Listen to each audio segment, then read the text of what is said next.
महाभारत से जुड़े हर व्यक्ति को प्रश्नों का सामना करना ही पड़ा। भगवान श्री कृष्ण भी उससे अछूते नहीं थे। महाभारत को पढ़ते वक्त हम में से कियों के मन में कुछ प्रश्न आते हैं। ऐसे ही कुछ प्रश्न उद्धव जी ने भी श्री कृष्ण से पूछे थे और उन प्रश्नों के भगवान श्री कृष्ण ने इतने सुंदर और सटीक उत्तर दिए कि उद्धव जी की सारी शंकाएं ही मिट गईं।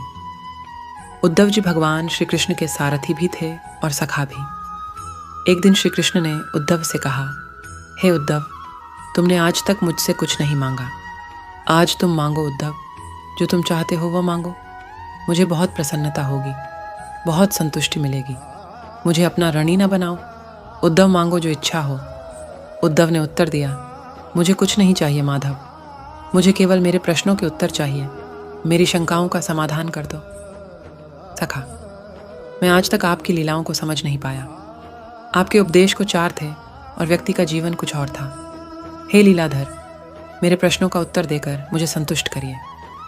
श्री कृष्ण ने कहा, पूछो उद्धव, जो भी प्रश्न तुम्हारे मन में है वह पूछो।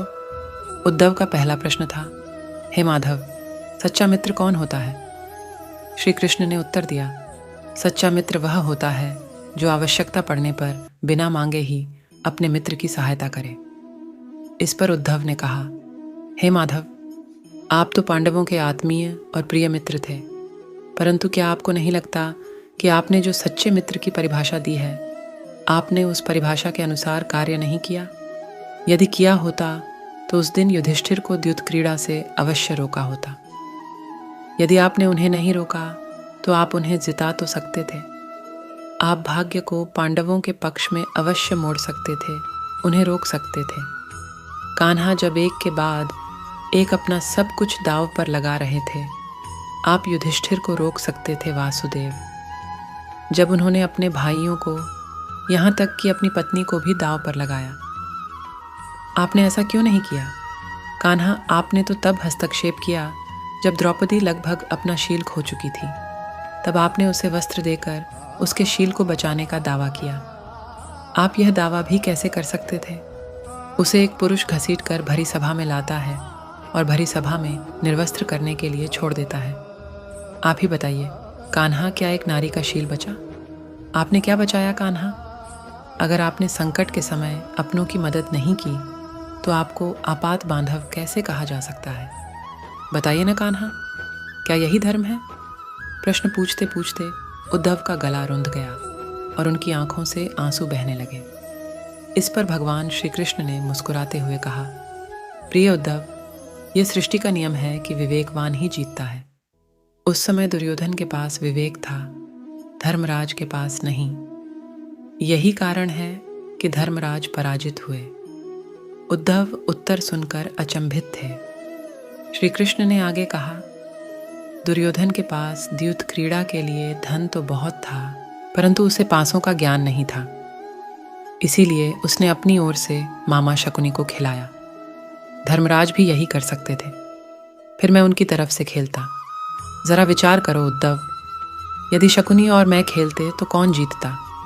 पासों के अंक शकुनी के अनुसार आते या मेरे अनुसार? चलो इस बात को भी जाने दो, उन्होंने खेल में मुझे शामिल नहीं किया। इस बात के लिए उन्हें माफ़ किया जा सकता है, परंतु उन्होंने विवेक शून्यता के कारण एक बहुत बड़ी गलती की। उन्होंने मुझसे प्रार्थना की कि मैं तब तक सभा कक्ष में न आऊं जब तक मुझे बुलाया न जाए।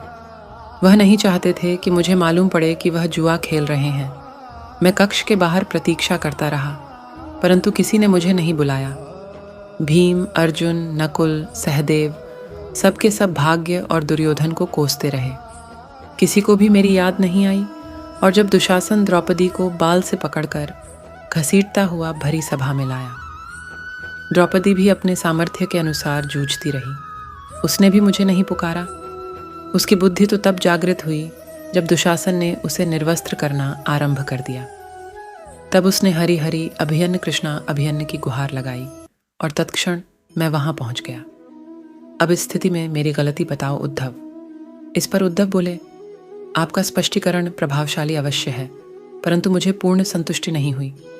इसका अर्थ यह हुआ कि आप तभी जाएंगे जब आपको बुलाया जाएगा। क्या संकट में घिरे भक्त की रक्षा करने आप स्वतः नहीं जाएंगे? कृष्ण मुस्कुराए और बोले, उद्धव, इस सृष्टि में हर एक का जीवन उसके स्वयं के कर्मफल के आधार पर ही संचालित होता है। न तो मैं इसे चलाता हूँ और न ही इसमें कोई हस्तक्षेप करता हूँ। मैं केवल एक साक्षी हूँ। मैं सदैव तुम्हारे नज़दीक रहकर जो हो रहा है उसे देखता हूँ। यही ईश्वर का धर्म है। वाह कान्हा, बहुत अच्छा। इसका अर्थ यह हुआ कि आप हमारे नज़दीक खड़े रहकर हमारे सभी दुष्कर्मों का निरीक्षण करते रहेंगे। हम पाप पर पाप करते रहेंगे और आप हमें साक्षी बनकर देखते रहेंगे। आप क्या चाहते हैं कि हम भूल करते रहें, पाप की गठरी बांधते रहें और उसका फल भुगतते रहें? उद्धव के वाक्य उलाहना से भरे थे। भगवान श्री कृष्ण फिर मुस्कुराए और कहा, हे उद्धव, तुम शब्दों के गहरे अर्थ को समझो।